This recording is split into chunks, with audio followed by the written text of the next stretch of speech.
I'd been on the dating websites a couple of times.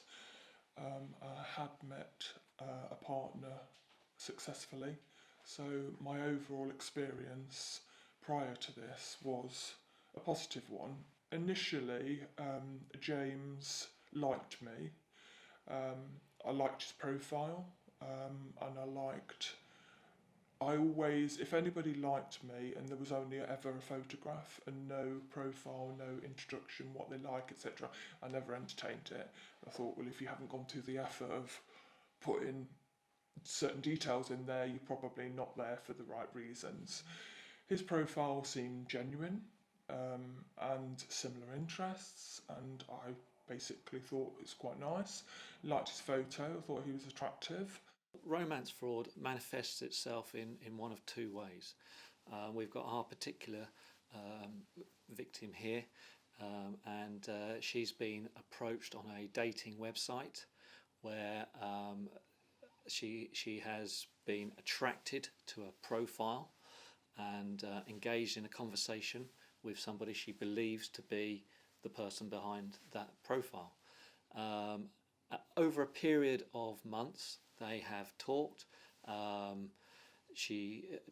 That person has gained her trust, and then it's at that point when that trust has been gained, they then start coming in with perhaps requests for money or items. Perhaps they may have had a laptop broken or something, and they've discussed this with their partner, and the partner feels almost obliged to respond by issuing, either money, transferring money, or sending goods.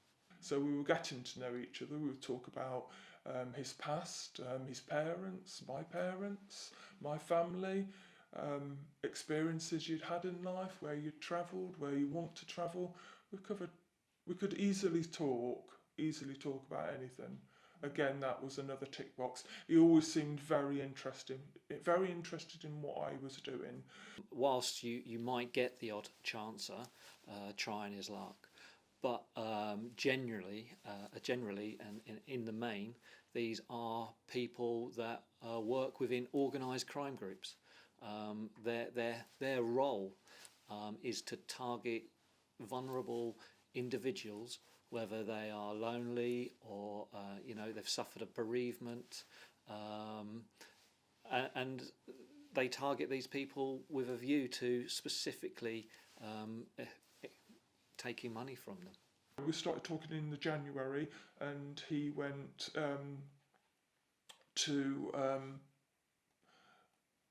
another country to do some work abroad. Everything went fine. The first hurdle was he was taking machinery out there to do, because he'd got this contract he'd been working on months to get, and he was overjoyed about getting it. He was talking about this contract before he left the UK. And that was one of the reasons why he didn't have time to meet, because he was busy. But it was always something that was going to happen. And then obviously he had to go abroad for his work. And what happened, apparently he took machinery over there and it was confiscated, and he had to pay quite a large amount of money to get this machinery released. Now, he didn't ask for money on that occasion. He asked me to go into his bank account to transfer this money. I wasn't happy in doing this, and I made it clear I wasn't happy to do this. He said, well, who else can I don't feel I can trust anybody else. We are seeing an increase. We're seeing an increase in fraud in general. 1 in 3 crimes is generally a fraud crime. Romance fraud has increased 400% since 2015. It cost figures in 2018 it was £50 million. Then there was an increase of 27% on that on the 2019 figures, and cost Northamptonshire £1 million. Our victims, our residents, cost them £1 million in 2019, and we've already seen nationally that there's been an increase by 20% of romance fraud in 2020 already. So it is on the increase. And I felt as if I had to justify myself all the time. So I think it took my attention away from the trust I needed from him, because I was trying to justify my trust to him initially in the relationship. I think that definitely formed the foundation of this relationship, because I felt he did trust me, and he reminded me many a times that I trusted you with my bank account. He clearly had a lot of money in his bank account, so money was never an issue. He got plenty of money, and he would say, I have plenty of money. So when he started to ask me to borrow money, because the bank then had put a hold on the account, and he had to go into the bank to show ID to unlock the account. This is his story. But obviously, not being in the UK, he couldn't do that. So he then started to ask me for money. And in the back of my mind, I thought, he's got the money to pay me back. And that's how it all started. I give him money on 5 or 6 different occasions, large amounts of money, over a period of a year. She's lost her home. She's lost any kind of savings that she's had, and essentially it's actually put her in debt because she's been responding or working with this person. Initially, it didn't start as a can you send me money? It was a slow, gradual process over a period of time, in which she becomes emotionally invested, and genuinely believes that she was in a relationship with this person, and that's the thing. These fraudsters, they are professionals, and they basically, that is their job, to convince you that you are in a relationship with them, and they will do everything within their powers to prove that as well. I feel so angry with myself for being so gullible, because I don't feel I am a gullible person. You can see what evidence I was asking for. I never took his word for it. I always wanted it to be backed up, and he did. He did back it up every single time.